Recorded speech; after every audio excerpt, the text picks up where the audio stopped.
नमस्कार, स्वागत है आपका फेडरल देश में। मैं हूं नीलू व्यास। महाराष्ट्र के मालेगांव में 17 साल पहले हुए बम विस्फोट मामले में एक विशेष एनआईए कोर्ट ने गुरुवार को आज बड़ा फैसला सुनाया और कोर्ट ने पूर्व बीजेपी सांसद प्रज्ञा सिंह ठाकुर और लेफ्टिनेंट कर्नल प्रसाद पुरोहित समेत सभी 7 आरोपियों को बरी कर दिया। अब विशेष जज ए.के. लाहौटी ने कहा कि सरकारी पक्ष विस्फोट को साबित करने में तो सफल रहा, लेकिन ये साबित करने में नाकाम रहा कि बम मोटरसाइकिल में लगाया गया था। कोर्ट ने यह भी कहा कि साजिश और बैठकों का कोई सबूत नहीं मिला है। साथ ही अवैध गतिविधि अधिनियम यानी कि यूएपीए के तहत दी गई मंजूरी में भी खामियां थी। अब ये मामला दर्शकों के लिए बस अपडेट कर दें कि 29 सितंबर 2008 को रमजान के दौरान मालेगांव के भीकू चौक पर एक मोटरसाइकिल पर लगे बम में विस्फोट हुआ था, जिसमें 6 लोगों की मौत हो गई और 101 लोग घायल हुए थे। मालेगांव नासिक से लगभग 100 किलोमीटर उत्तर पूर्व में स्थित एक मुस्लिम बहुल शहर है और उस समय सांप्रदायिक तनाव का केंद्र था। इस विस्फोट को देश में कथित हिंदू आतंकवाद यानी कि सैफरन टेरर से जोड़ा गया था और जांच में अभिनव भारत नामक एक संगठन का नाम भी सामने आया था। और एटीएस ने शुरुआती जांच में मोटरसाइकिल का मालिकाना प्रज्ञा सिंह ठाकुर के नाम पर होने का दावा किया और अक्टूबर 2008 में उनकी गिरफ्तारी भी हुई। लेकिन अब बात करते हैं आज के फैसले की जो खास बातें थी। जस्टिस लाहौटी ने किन किन पॉइंट्स पर जोर दिया, एक एक करके आपको बुलेट पॉइंटर्स के जरिए आपको बताते हैं। पहला ये कि सरकारी पक्ष ये साबित नहीं कर सका कि विस्फोट में इस्तेमाल मोटरसाइकिल प्रज्ञा सिंह ठाकुर के कब्जे में थी। एनआईए के अनुसार मोटरसाइकिल 1.5 साल पहले से ही एक अन्य फरार आरोपी रामचंद्र काल सांगरा के पास थी। दूसरा पॉइंट ये था जज लाहौटी का कि कर्नल पुरोहित के घर पर आरडीएक्स बनाने या रखने का कोई सबूत नहीं मिला है। तीसरा पॉइंट है कि घटनास्थल से कोई फिंगरप्रिंट, डंप डेटा या अन्य ठोस सबूत नहीं जुटाए गए और नमूने अविश्वसनीय थे। फिर अगला पॉइंट है यूएपीए के तहत मंजूरी आदेश में खामियां थी और फोन टैपिंग की अनुमति भी अवैध थी। फिर अगला पॉइंट था कि कोर्ट ने कहा कि केवल संदेह के आधार पर किसी को दोषी नहीं ठहराया जा सकता।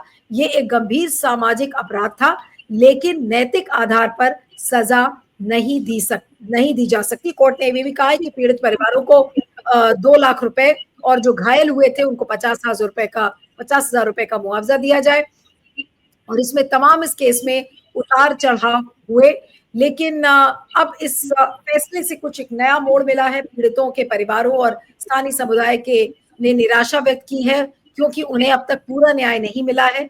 दूसरी ओर जो बरी हुए आरोपियों ने इसे अपनी बेगुनाही का सबूत बताया है और ये मामला आपने देखा होगा न कानूनी, न राजनीतिक, न सामाजिक, बल्कि हर दृष्टिकोण से ये मामला काफी संवेदनशील है।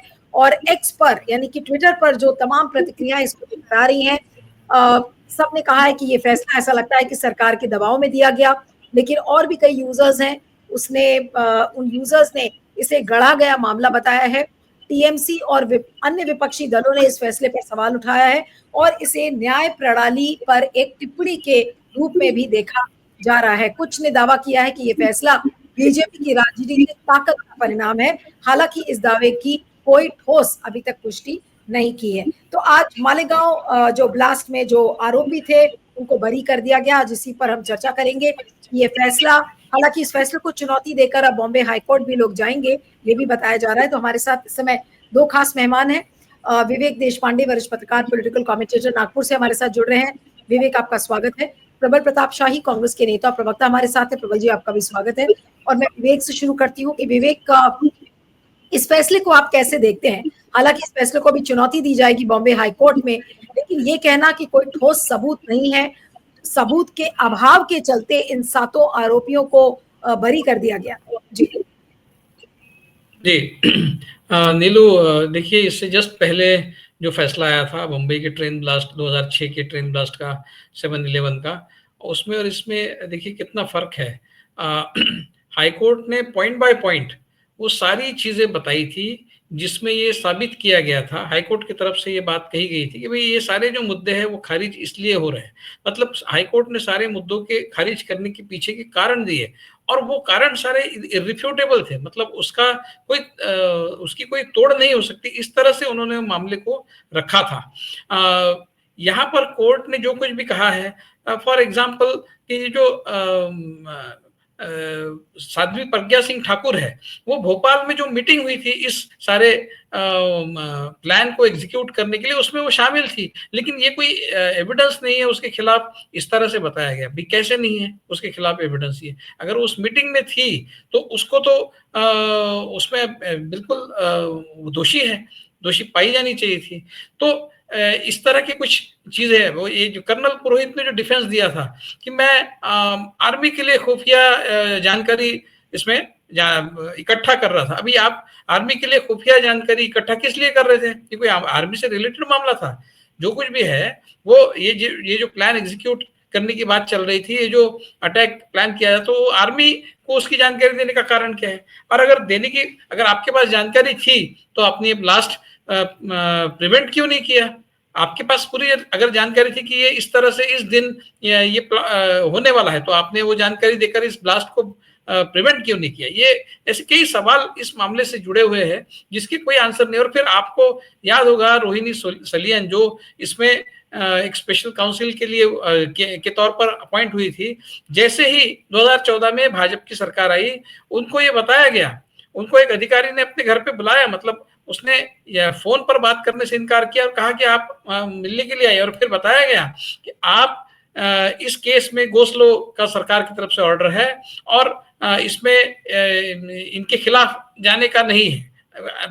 ऐसा इस तरह का कुछ मैसेज उसको दिया गया। उसके बाद रोहिणी सलियन ने रिजाइन कर दिया था और वो इस केस से बाहर हो गई थी। और वो कह रही है, उनकी आज रिएक्शन आई है, उसमें ये कह रही है कि इन्होंने एविडेंसेस जिन एविडेंसेस को मैंने उसके साथ में जोड़ा था वो तो पेश ही नहीं हुए। अब वो क्या एविडेंसेस है वो उसकी भी चर्चा होनी चाहिए, लेकिन जिस तरह के एविडेंसेस इन्होंने इस कोर्ट के सामने डिस्कस किए, उससे ज्यादा कई पुख्ता एविडेंसेस उन्होंने पहले उसमें कोर्ट के सामने प्रस्तुत किए थे। इस तरह की उनकी रिएक्शन आई है, तो वो क्या एविडेंसेस है ये बात होनी चाहिए। और जब ये मामला आगे हाई कोर्ट में जाएगा, ऊपर वाले कोर्ट में जाएगा, तो शायद वो सारे एविडेंसेस जो है वो उस कोर्ट के सामने पेश होंगे और हो सकता है कि इस केस में असली और अच्छा एक नतीजा आगे ऊपर के कोर्ट में आएगा, जिस तरह से बॉम्बे हाई कोर्ट में। हालांकि इसकी गारंटी कुछ नहीं है, क्योंकि हमने जिस तरह के फैसले कोर्ट की तरफ से आते हुए पिछले कोई 8-10 साल में देखे हैं, इस बात की कोई गारंटी नहीं कि ऊपर का कोर्ट भी इस मामले में न्यायपूर्ण कुछ निर्णय देगा। लेकिन जिस तरह से एटीएस से मामला एनआईए की तरफ भेजा गया और फिर बाद में एनआईए ने जिस तरह से ये कहा कि एटीएस ने पूरी गलत तरीके से इसका इन्वेस्टिगेशन किया था, ये ऐसा मुझे लगता है ऐसा पहली बार हुआ था। और अगर हम ये सारे मामलों को, मतलब जो तथाकथित जो हिंदू टेरर के मामले हैं, उन सारों को अगर इकट्ठा देखें तो उसमें से एक मैसेज मिलता है, चाहे वो मक्का मस्जिद ब्लास्ट हो, चाहे अजमेर शरीफ वाला मामला हो, चाहे समझौता हो। समझौता केस में तो असीमानंद जो है उनका तो शायद करावन में इंटरव्यू भी छपा था और उन्होंने कहा था कि आरएसएस के टॉप लीडर्स से ये समझौता एक्सप्रेस जो ब्लास्ट और बाकी जो ब्लास्ट है उसके लिए आरएसएस के टॉप ब्रास की तरफ से ग्रीन सिग्नल मिला था। इस तरह की बात कुछ कही थी, ये भी हमने पढ़ा है। ये भी सारी न्यूज हमने इतने सालों से हम पढ़ रहे हैं। उसके बावजूद असीमानंद को इसमें से छोड़ा गया। और उसमें भी ये सारे मामलों में सब एक कॉमन चीज ऐसी है कि सरकार ऊपर वाले कोर्ट में जाने से इनकार कर रही है, हम नहीं जाएंगे, इसके खिलाफ अपील नहीं करेंगे। क्यों नहीं करेंगे आप? अगर आप पाक साफ है, अगर इसमें कुछ गड़बड़ नहीं है, तो ऊपर तक जाइए और सर्वोच्च न्यायालय से इस मामले में क्लीन चिट लीजिए। क्यों नहीं जा रहे आप ऊपर? इसका मतलब दाल में कुछ काला है। तो ये सारा जो भगवा आतंकवाद से जुड़ा मामला है, इसमें समाज के एक तबके के लिए एक न्याय और दूसरे तबके के लिए दूसरा न्याय, इस तरह से ये सारे मामले आगे बढ़ाए गए। अब जो अफेक्टेड पार्टीज है वो ऊपर के कोर्ट में जाएगी और हो सकता है कि वहां कुछ न्याय की प्रक्रिया में कुछ बदलाव आए।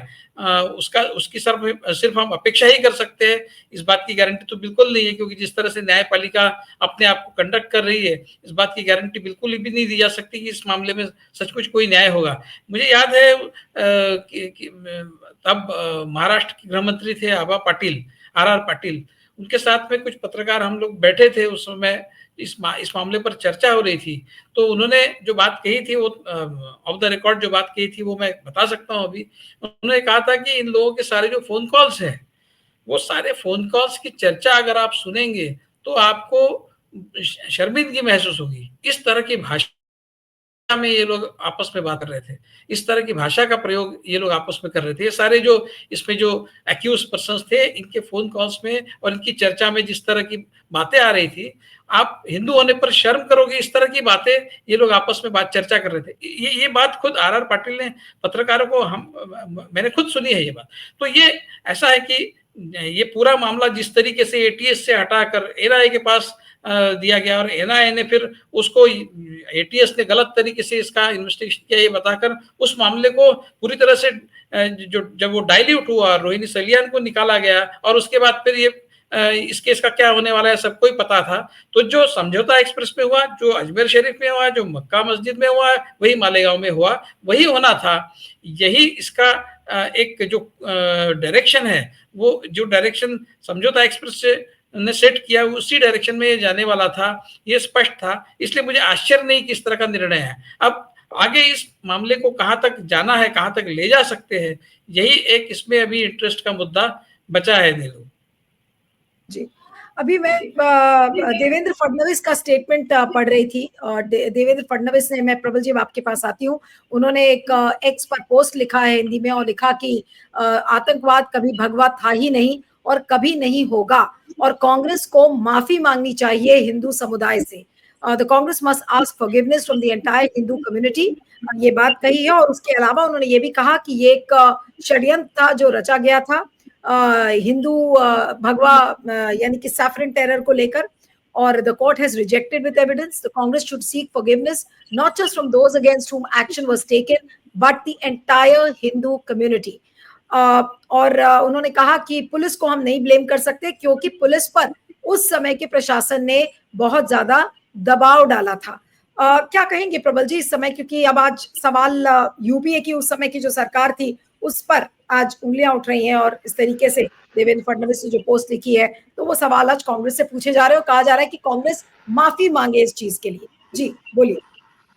देखिए 2014 से में जब ये सरकार बदली है, नरेंद्र मोदी जिसके प्रधानमंत्री बने हैं, भाजपा की जो सरकार आई है, खासकर आरएसएस की सरकार है, इसके बाद जिस तरीके से रोहिणी जो सल्यान है, जो प्रोसिक्यूटर रही है, सरकारी वकील, जो इस मुकदमे को देख रही थी, उनसे कहा गया कि आप जो है इसमें नरमी बरतें और उनको इस्तीफा उनको मजबूर कर दिया गया, उनको केस से हटना पड़ा।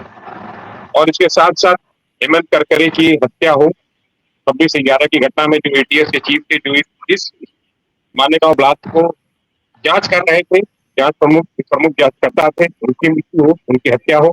उसके अलावा 30 गवाहों की हत्या या मृत्यु, इस पूरे 17 साल के पूरे प्रोसीडिंग्स के दौरान जो है 30 गवाह मारे गए या मर गए, इसकी कोई जांच नहीं हो रही, कोई जानकारी नहीं।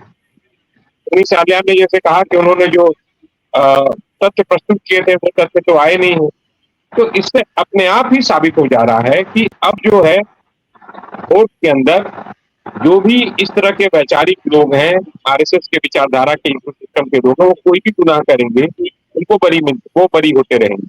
और ये कोई आपको अचरज नहीं होना है, मालेगांव ब्लास्ट तो अभी हुआ, इसके पहले अजमेर शरीफ का हो, समझौता एक्सप्रेस हो, मक्का मस्जिद हो, बहुत सारे और भी जगहों से वो लोग बरी होते गए। बरी इसलिए हो पा रहे हैं क्योंकि आरएसएस बैकग्राउंड के लोग हैं और आरएसएस का एक कई मुंह है।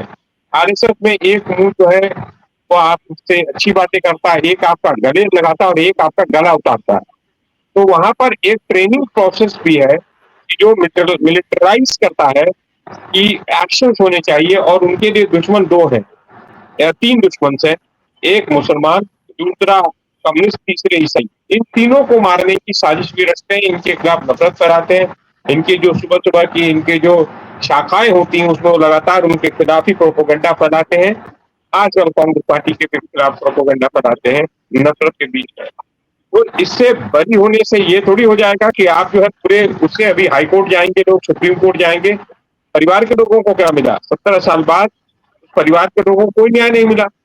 उन 6 लोगों को किसने मारा, इतने लोग घायल हुए किसने किया, इसका अर्थ कौन था?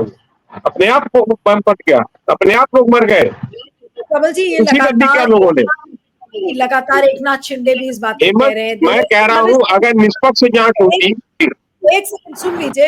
एकनाथ शिंदे और देवेंद्र फडणवीस दोनों ने कहा कि देखिए, हिंदू जो समुदाय है वो इस तरीके की आतंकवादी घटनाओं में नहीं फंस सकता, ये कांग्रेस की साजिश थी उस समय की, ये बोला है जी। महात्मा गांधी की हत्या करने वाला नाथूराम गोडसे क्या था?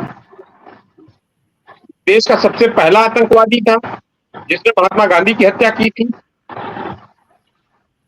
उनको नहीं कहा जाएगा।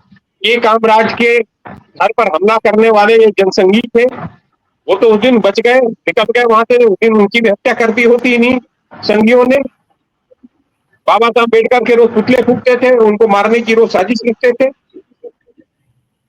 गांधी 6 बार मारने का प्रयास किया 1930 से लेकर 1947 तक। 7वें 8वें बार में जाके लोग ये लोग जो है सफल हो पाए।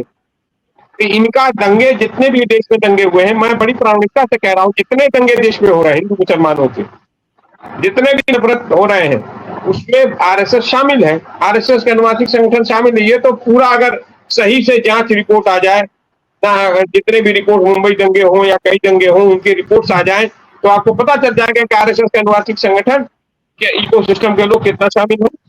मॉब लिंचिंग नहीं कर रहे हैं, रोज मार रहे हैं लोग, रोज नहीं मार रहे हैं,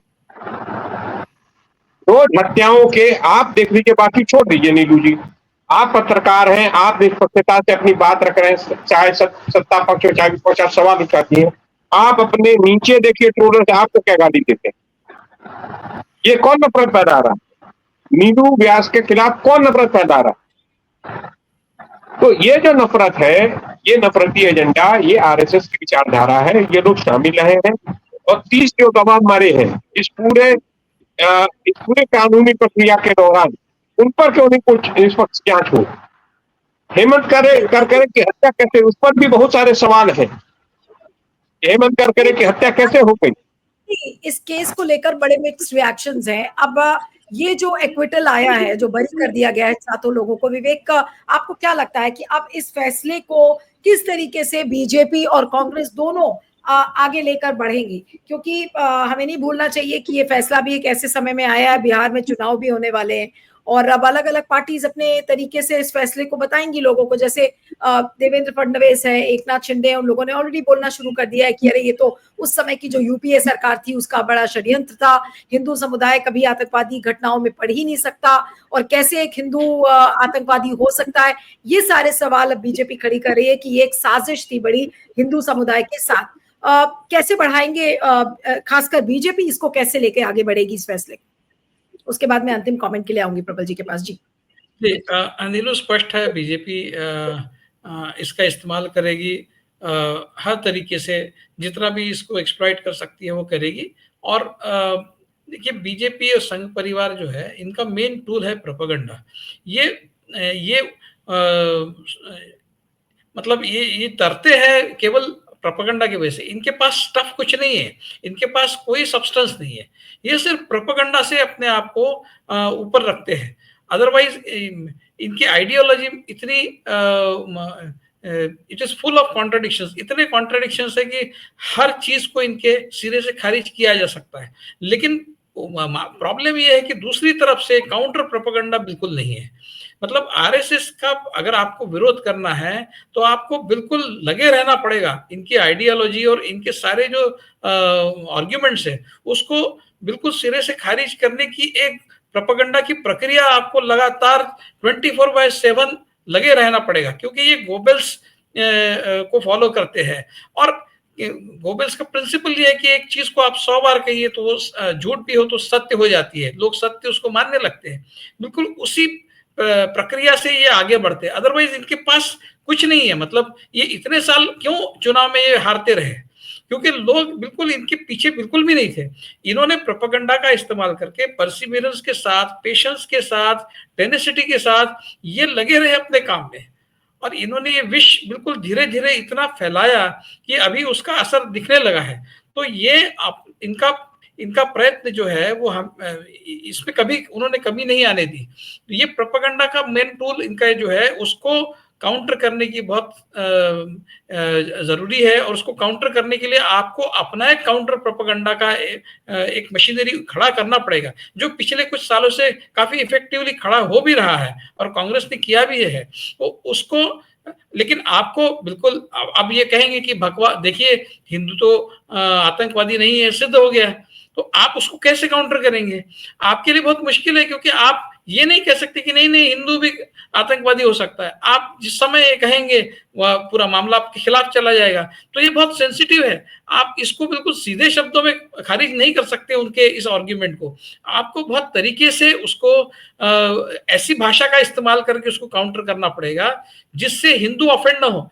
जबकि दिख ये रहा है पिछले कुछ सालों से, ये कॉम्पिटिटिव हिंदुत्व की तरफ पूरी पॉलिटी हमारी चल रही है। अब जो ममता बनर्जी है वो वहां पर जगन्नाथ का मंदिर सरकारी खर्चे से खड़ा कर रही है। समाजवादी पार्टी ने कोई महादेव मंदिर उत्तर प्रदेश में बनाया है और उसके बड़े बड़े इवेंट्स हो रहे हैं। यही तो आरएसएस चाहता है। आरएसएस तो यही चाहता है कि हर पार्टी जो है वो हिंदू हित की बात करे। वो कहते ही है जो हिंदू हित की बात करेगा वो देश पर राज करेगा। तो उसके लिए जरूरी नहीं केवल बीजेपी हिंदू हित की बात करे, उसके लिए बीजेपी के पीछे खड़ा रहे। आरएसएस तो उस पार्टी के पीछे भी खड़ा हो जाएगा जो हिंदू हित की बात करेगा। तो सारे लोगों को हिंदू धर्म को आगे बढ़ाने के लिए और हिंदू धर्म की बात करने के लिए बाध्य करना, यह आरएसएस का प्रोजेक्ट है। उसमें सारे विक्टिम्स होते जा रहे हैं, ममता बनर्जी से लेके समाजवादी पार्टी तक। तो ये जो प्रोपेगेंडा है, आपको हिंदुत्व के रास्ते से दूर जाना पड़ेगा। आप हिंदुत्व के रास्ते में अपने आप को उस कंपटीशन में जोड़ नहीं सकते। उसमें अगर आप जुड़ जाएंगे तो उसमें अंतिम विजय आरएसएस की है, ये समझना होगा। इसलिए इसका सवाल जो रह गया था विवेक इस पूरे उसमें कि जो जांच एजेंसी है, चाहे वो एटीएस हो चाहे एनआईए हो, एक छोटी टिप्पणी मैं उनके रोल पर भी चाहती हूँ मालेगांव ब्लास्ट के। उसके बाद फिर अंतिम कमेंट के लिए प्रबल जी के पास आऊंगी कि जांच एजेंसी का रोल आपको क्या लगता है इस मालेगांव ब्लास्ट में, जब ये कहा जा रहा है कि भाई मंजूरी गलत तरीके से दी गई यूएपीए के केस में, तो जांच एजेंसी की एफिशिएंसी पर तो ये एक बड़ी सैड कमेंट्री है। जब ऐसा है, जब ये मामला दूसरे कोर्ट में जाएगा, पीआईएल इसमें फाइल करने की बात चल रही है, जो अफेक्टेड पार्टीज है वो जाएंगे कोर्ट में और फिर नए सिरे से इसमें पूरे एविडेंसेस जो तथ्य है उनका विश्लेषण होगा। तो ये अभी, लेकिन जिस तरीके से न्यायपालिका की हालत हो गई है, न्यायपालिका से पूरी तरह से निष्पक्ष तरीके से हम कोई न्याय अपेक्षा नहीं कर सकते। इस तरह से न्यायपालिका का हमने डिटेरियोरेशन होते हुए पिछले 10-11 सालों में देखा है। अब जहां पर सुप्रीम कोर्ट अगर पीड़ितों की तरफ से मामला चलाने वाले किसी एनजीओ को, वो चलाने वाली एनजीओ को जेल में डाल सकता है, तो वहां पर तो क्या कुछ भी हो सकता है। मतलब इस तरह के विचित्र निर्णय अगर सुप्रीम कोर्ट से आए हैं, हमने देखा है तीस्ता सेटलवाड़ को किस तरह से जेल में भेजा गया, जो पीड़ितों की वकील बनकर और पीड़ितों के लिए न्याय मांग रही थी कोर्ट में, उसको जेल में भेजा गया। तो इस तरह से अगर सुप्रीम कोर्ट की तरफ से इस तरह के निर्णय आते हैं तो फिर हम ये मामला अगर आगे बढ़ेगा तो उसमें कुछ पॉजिटिव बात सामने आएगी या फिर उसमें कुछ न्याय मिलेगा, ऐसा मानना मुझे लगता है कि थोड़ा सा एग्जैगरेटेड है। अगर आउटसाइड कोई चांस है, जैसा 7/11 केस में हाल ही में हाई कोर्ट ने जो नतीजा दिया, जो निर्णय दिया, उस तरीके से अगर इस केस को बिल्कुल नए सिरे से थ्रेडबेयर देखा जाएगा, एक एक तथ्य को चेक किया जाएगा और उसको उसके एविडेंसेस जो रोहिणी सेलियन ने कहा था कि मैंने पेश किए थे, वो उन सारे एविडेंस को बाजू करके दूसरे ही एविडेंसेस सामने लाए गए जो वीक थे, तो वो पुराने एविडेंसेस फिर एक बार सामने लाए जाए और उसका नए तथ्यों का नए सिरे से एनालिसिस किया जाए, नए आर्ग्यूमेंट्स किए जाए, तो हो सकता है कि मामला थोड़ा सा इसमें पॉजिटिव कुछ नतीजा आगे जाकर निकल सकता है। लेकिन इसके चांसेस मेरे दृष्टि से जिस तरह का वातावरण आज बना है, इसके चांसेस बहुत कम है। उसके लिए बहुत ही ज्यादा न्यायपूर्ण तरीके से निर्णय देने वाला कोई न्यायाधीश चाहिए। अब पता नहीं कि आने वाले समय में इस तरह का कोई चित्र हमें देखने को मिलेगा या फिर ये डिटेरियोरेशन और इतना आगे बढ़ेगा कि इस तरह की कोई आशा करना बहुत ही क्या कहेंगे, एक गलत धारणा हो जाएगी। तो मुझे लगता है कि अभी ये मामला जिस स्टेज पर है उससे बहुत ज्यादा आगे बढ़ेगा, इसकी मुझे तो कोई अपेक्षा नहीं है आज की स्थिति में। नीलू जी क्या कहेंगे प्रबल जी अंत में बड़े संक्षेप में कि इस पूरे फैसले को अब बीजेपी तो अपने तरीके से उसको पॉलिटिकली सूट कर रहा है वो अपने हिसाब से बात करेगी, लेकिन सवाल बहुत सारे इस समय कांग्रेस से पूछे जाएंगे क्योंकि कांग्रेस उस समय केंद्र में थी और यूपीए की सरकार पर भी बहुत सारी सवाल पूछे जाएंगे, तो क्या कहेंगे अंत में? जी देखिए, जहां तक भारतीय जनता पार्टी आरएसएस का सवाल है, ये जितने भी बवाल या दंगे या इस तरह की हिंसा या ब्लास्ट या इस तरह की चीजों में क्या आईएसआई के लिए गुप्तचरी जासूसी करने के आरोप में कोई गिरफ्तार हुआ है तो संघी हुए हैं। तो जो ये कार्रवाई हुई थी ये संघियों के ऊपर हुई थी। जासूराम गोडसे संघी था ना, इसने गांधी जी की हत्या की, जो पहला आतंकवादी था संघी था। जो अभी आईएसआई के लिए जासूसी कर रहे थे वो सब संघी हैं। तो ये संघियों का काम है। और उस समय जो करकरे जी थे एटीएस के चीफ मारे गए, जांचकर्ता इन संघियों के खिलाफ ही उन्होंने कार्रवाई की। संघी लिप्त होंगे तो संघियों के बारे में बताया नहीं जाएगा, और संघी छूट इसलिए गए तो संघियों की सरकार है। इसलिए न्याय प्रणाली को त्यक्ता बताकर, एविडेंसों को तोड़ मोड़ के पेश कर साक्ष्य छुपा कर, और जो प्रोसिक्यूटर्स थे उनको हटाकर, जो सरकारी वकील थे उनको हटाकर अपने आप को बरी करवा लो। लेकिन ये सत्ता हमेशा थोड़ी रहेगी, आज नहीं तो कल फिर सत्ता दूसरे के पास आएगी, तो कार्रवाई तो होगी। कार्रवाई इन संघियों के ऊपर जरूर होगी। और ये संघी छूट नहीं सकते, ये बच नहीं सकते। इन्हें मालूम है कि इन्होंने क्या किया। जिन्होंने इतनी बड़ी साजिश की थी अपना भारत में देश के अंदर दंगा कराना, देश के ऊपर, देश के सरकार को, उस समय की सरकार को, मौजूदा यूपीए की सरकार को अपदस्थ करने तक की इनकी वो थी, योजना थी। और इसमें संघ के बहुत सारे प्रमुख लोग उसमें शामिल, उनके साथ उनकी एक तरीके से हामी थी। ऐसा नहीं है, मुझे मालूम है कि उस समय क्या क्या चीजें ये लोग कर रहे थे और क्या क्या अखबारों में निकल रहा था। अब तो अखबार उस तरह के है नहीं, उस तरह की मीडिया है नहीं जो बता पाए। नहीं तो उस समय के ही वीडियो विजुअल चल जाए, उस समय के ही अखबारों की कटिंग्स आ जाए, उस समय के आर्टिकल्स आ जाए, पता चल जाएगा क्या हुआ था। वो जो 30 गवाह मारे गए हैं, मरे हैं दौरान हेमंत करकरे की, अगर जांच हो जाए तो ये लिंक है, ये पता चल जाएगा हेमंत करकरे को किसने मारा। 26/11 की आड़ में हेमंत करकरे की जो हत्या हुई, उसके बाद जो ये 30 गवाह मारे गए, ये क्या है? देश के अंदर अब न्याय प्रणाली जो है, अल्पसंख्यकों को, खासकर मुसलमानों को, ईसाइयों को, बिनानों को देखना बंद कर दिया। जैनियों के मंदिर तोड़े जा रहे हैं, सिखों को आतंकवादी बताया जा रहा है। इस देश में अल्पसंख्यकों को, चाहे वो मुस्लिम हो, चाहे वो जैन हो, चाहे वो ईसाई हो, चाहे वो पारसी हो, चाहे वो जैनी हो, चाहे वो दलित हो, चाहे वो आदिवासी हो, चाहे अति पिछड़ा हो या पिछड़ा हो, तो जीने का हक नहीं देश के अंदर। तो ये जो सवाल है, ये सवाल बहुत बड़ी चीज है। और ये मनुवादी कोर्ट हो गए, ये कोर्ट नहीं है, ये मनुवादी कोर्ट है। ये संघ की मनुस्मृति पर चलने वाले कोर्ट हैं। ये भारत के संविधान पर कोर्ट चल ही नहीं रहे आजकल। ये तो मनुवादी कोर्ट है, ये तो मनुस्मृति को मान रहे हैं, मुझे लग रहा है। फिलहाल तो ये अगर बाबा साहब अम्बेडकर के संविधान को हलफ उठाया होता तो टिप्पणी नहीं करते। नहीं, समय कम है, लेकिन ये पूरा जो फैसला है एनआईए कोर्ट का, इसको अब चुनौती दी जाएगी बॉम्बे हाई कोर्ट में। वहां पर ये केस सब कैसे आगे चलेगा, कितना टाइम लगेगा, ये देखना होगा। लेकिन फिलहाल आज जो ये फैसला आया है, इसमें 7 आरोपियों को बरी कर दिया गया है, ये कहते हुए कि सबूतों का अभाव था। अब इस चर्चा को यहाँ पर खत्म करते हैं। आप दोनों का बहुत बहुत शुक्रिया। Vivek ji thank you so much, Prabal ji thank you very much for joining.